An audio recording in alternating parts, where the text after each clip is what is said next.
Un año ya pasó después de... Un año más, ¿no? Un año más ya pasó después del anuncio del presidente Pedro Castillo, aquel 7 de diciembre del 2022. Han transcurrido 2 años desde ese evento y lo único que ha tenido nuestro país son solamente desgracias, desasosiego,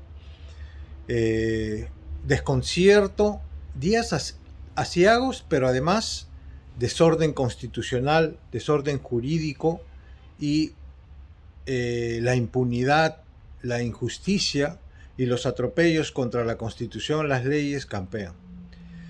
Muy buenas noches, queridos amigos, soy Carlos Ward, como siempre en esta oportunidad haciendo un recuento o un recuerdo de los acontecimientos a un año más del desenlace que se generó cuando el presidente Pedro Castillo leyó el documento que le sucedieron los siguientes eventos que se instauraron en nuestro país para provocar esta dictadura, ¿no?, que se ha impuesto en nuestra sociedad.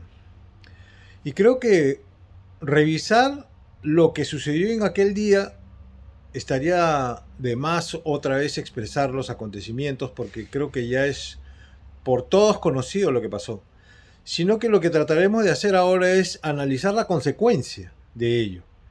La consecuencia absurda que poderes del Estado no han querido entender, no han querido anticipar, y lo que es peor, querer hacer sociedad con la corrupción, con la mafia, con los quebrantadores de la democracia, del Estado de Derecho, la Constitución, definitivamente termina con desquebrajar más la institucionalidad, la democracia y el Estado de Derecho. Y estamos siendo testigos de ello, ¿no? Estamos siendo testigos de ello porque aquel día en el que el Congreso emitió una resolución ilegal, no cumpliendo con los requisitos establecidos por el artículo 89A, que el Tribunal Constitucional le había advertido que debía cumplir con hasta la última coma de aquel dispositivo, el procurador del Congreso admitió públicamente que no cumplieron con lo establecido en su propio reglamento, que es lo que finalmente sucede a continuación, lo que todo el mundo sabía que llegaría a suceder cuando se toma el poder de la forma en la que lo han hecho este pequeño grupo que hasta ahora no hemos logrado identificar quiénes son sus artífices detrás de este gobierno invisible que se ha levantado solamente por la codicia, la desgracia de minorías contra mayorías y una pobreza que parece no querer detenerse, y tampoco nadie que le salga a la lucha desde las organizaciones gubernamentales que ahora se encuentran totalmente ilegales. El Poder Judicial ha cometido todos los atropellos posibles en este proceso. Primero, porque no hay una prueba que pueda establecer que la acusación, que tampoco se sustenta en una posición lógica respecto del delito cometido, puede sustentarse.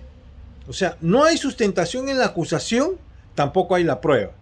Sin embargo, se ha decidido ir a un juicio oral.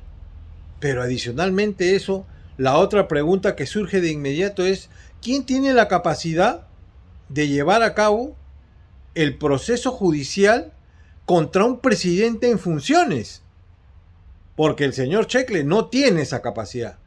Él no es legal ni tiene autoridad para poder seguir con este proceso.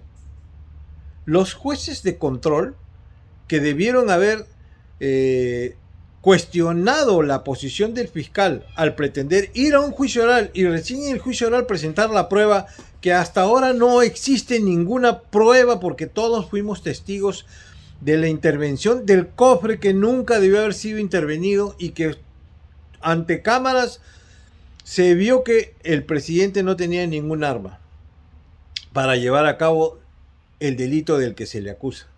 Pero aún más grave, ese delito del que se le acusa no está comprendido en el artículo 117 de la Constitución.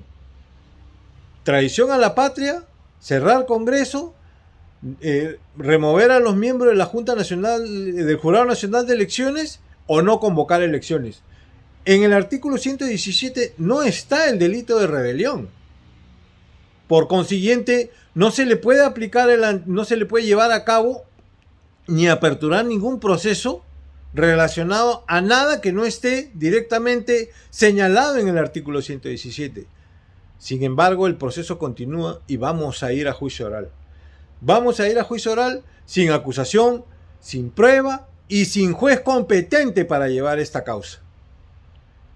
Al parecer, el Poder Judicial, que ha cometido todos los errores posibles, es decir, los errores que ha cometido el Poder Judicial ya no son unos errores y que uno pudiera decir ingenuamente cometer errores por haber sido sorprendidos. No. Hay cierto límite para los errores en donde ya cruzas la línea de la sospecha racional de que tú eres parte de esto. El Congreso emitió una resolución ilegal, sin respetar los procedimientos, el debido proceso, el reglamento del Congreso que tiene rango de ley. No tenía la autoridad, porque no hay ningún poder del Estado, porque son poderes constituidos, y quien eligió al presidente fue el pueblo constituyente, que es el poder constituyente. No hay nadie que tenga esa autoridad para revocar su mandato. Sin importar ello, han decidido tomar el poder. 2 años después continuamos con esta farsa. Ahora el Congreso, como ya vio que ni el pueblo reacciona y el Poder Judicial tampoco reacciona, ahora van por el Poder Judicial para remover a todos los fiscales y a todos los jueces. Y desde esta humilde tribuna, hace por lo menos 1 año, que les hemos advertido que eso iba a suceder desde el momento que removieron a Zoraida Ábalos. No se iban a detener, porque su intención es esa, copar el poder que lo habían tenido seguramente otro grupo, los caviares, no sé. El asunto es el siguiente: ya hay una confrontación entre Poder Judicial y Congreso, socios al momento de destituir a un presidente en funciones. El presidente Pedro Castillo sigue siendo presidente. No se le ha podido retirar la inmunidad, porque en la votación para el retiro de la inmunidad votaron los miembros de la mesa, y eso vició todo. O sea, esto está jalado de los cabellos por donde se mire. El proceso va a recaer en su nulidad total.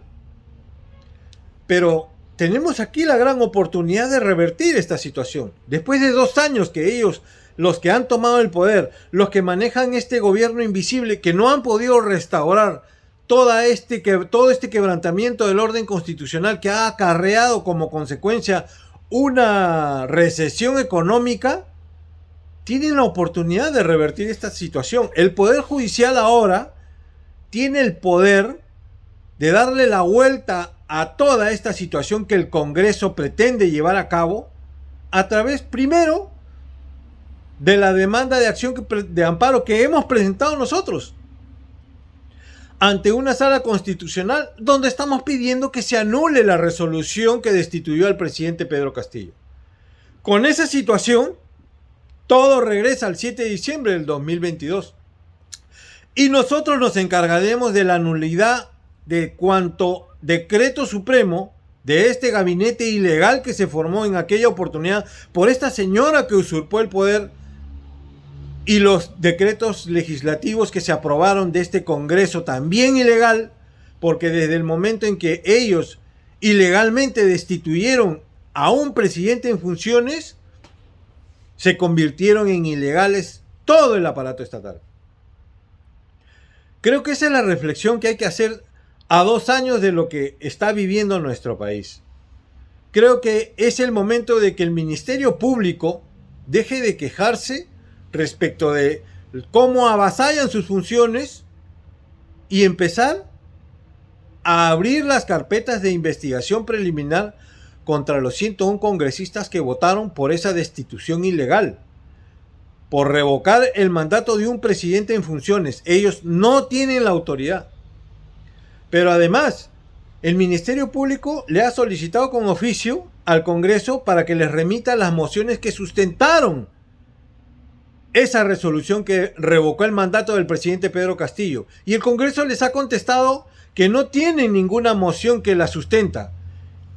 El Ministerio Público con esa respuesta está tomando conocimiento del delito de conspiración contra un presidente en funciones. La pelota está en la cancha del Poder Judicial.